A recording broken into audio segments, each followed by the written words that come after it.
Hey everybody, we're back again, this time with another gear review. We're going to take a look at the Blichmann Hop Rocket. So this is the device. This is pretty much as it comes to you. I've just attached a cam lock onto the inlet there. And the idea behind this, the reason it was developed was to serve as a hop back. So you can fill this cylinder up with leaf hops, or at least partially, and then you can go out of your kettle through the device and back through a whirlpool port on your kettle and infuse hops into the whirlpool that way.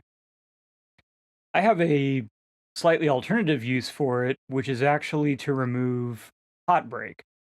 So once I'm almost done with the boil, and I've hit it with a little Irish moss. I like to recirculate through this when it's filled with rice hulls to remove hop break. In my setup, I cool through a plate chiller while it's still in the kettle, so that doesn't give me an opportunity to get off the hot break by other means. So first, what is hot break? Well, hot break is basically proteins and polyphenols that combine at certain temperatures.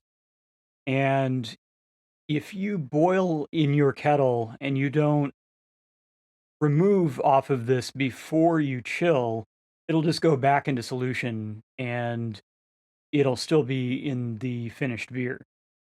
Uh, the break that you see after you've begun chilling is actually slightly different compounds, not quite the same stuff. Why do we want to make sure we get this out of our beer in some way? Well, it's been my experience that hot break leads to some astringent flavors, especially in more delicate beers, let's say like a Bavarian Hefeweizen. You can really detect these kind of I've in the past I've described them as a little grassy, but really it's more just this undertone of stringency that's in there, especially kind of after you swallow a retronasal type of perception.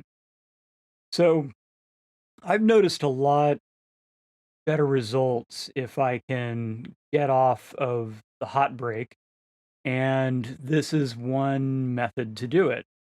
So let's first disassemble the device, take a look at the inside, and we'll fill it up with some rice hulls so we can demonstrate how that works. And then we'll show one way it can be integrated into a system like mine, which has a plate chiller already integrated with the boil kettle for chilling. All right, so this is pretty easy to disassemble and clean. We just need to get the bottom collar off.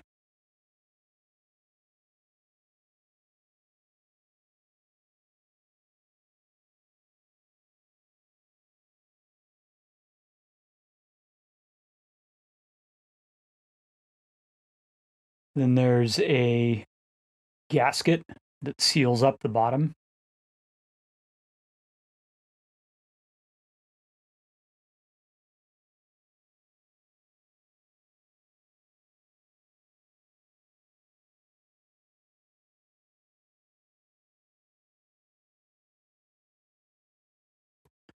And a screen that prevents particulate from getting in the inlet.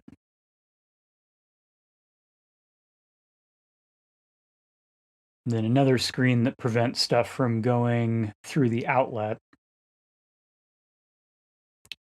And the thing in the middle is kind of interesting.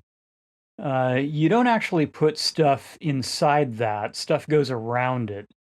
So I think it's really, this middle screen is more to control flow.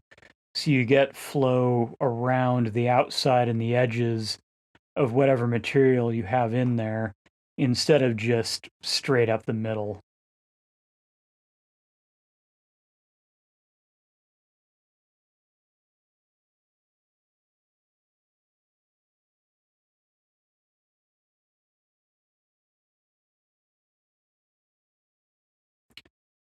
Yeah, overall really simple. Not much to it. Very easy to clean.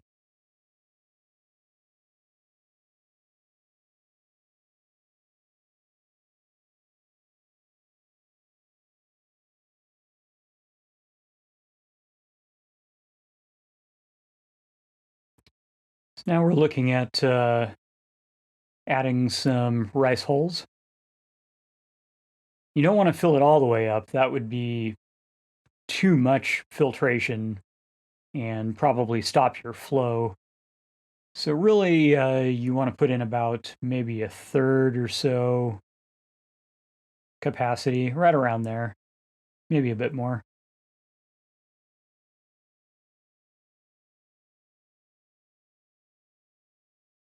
Yeah, and I find this amount works pretty well for filtering out the hot break.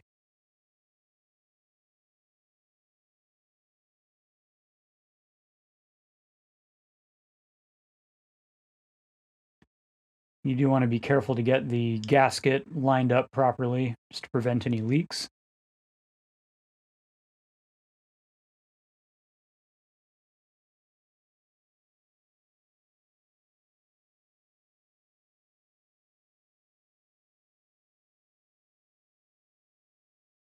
Yep. Then we just throw the collar back on, and that's all there is to it.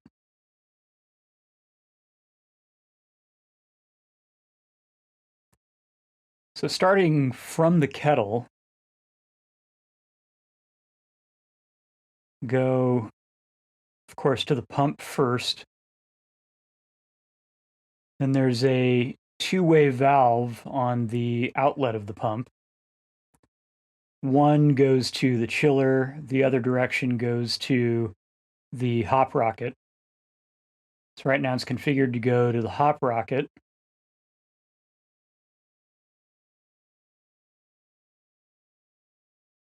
And then the outlet of the hop rocket goes to another two-way valve, three-way valve rather, on the rear of the plate chiller. And that's configured to just pass straight through to the whirlpool return on the kettle. There's the return valve there.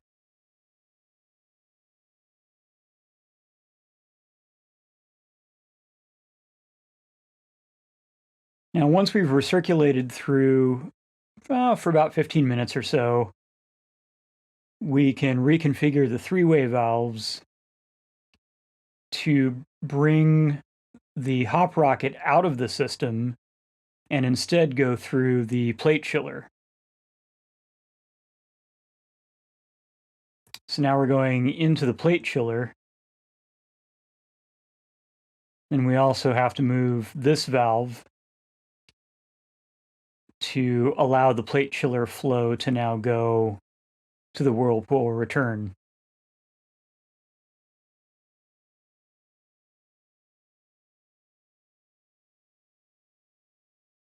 Okay, so that's one way we can integrate it with the system. So how does this turn out? What is the result that we get here? So I have an example. This is the inside of my hop rocket after I've gone through the process of recirculating the hot wort through it for maybe about 15 minutes or so.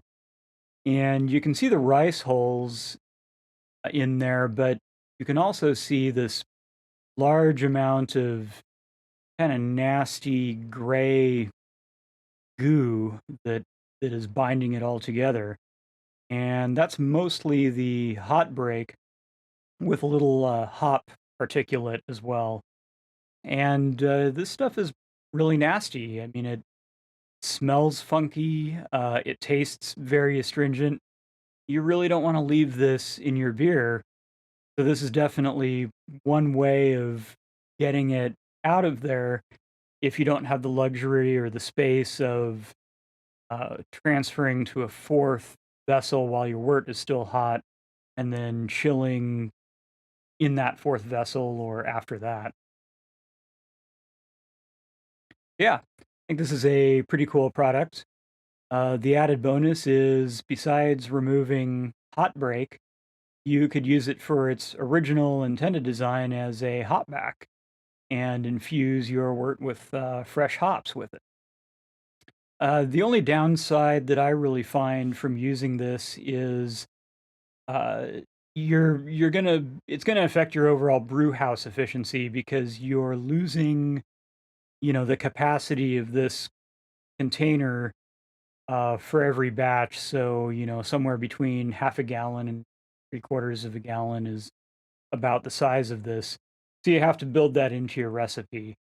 At the homebrew scale, that's really no big deal. All right, so that's about it. Please do click subscribe, and I will see you next time.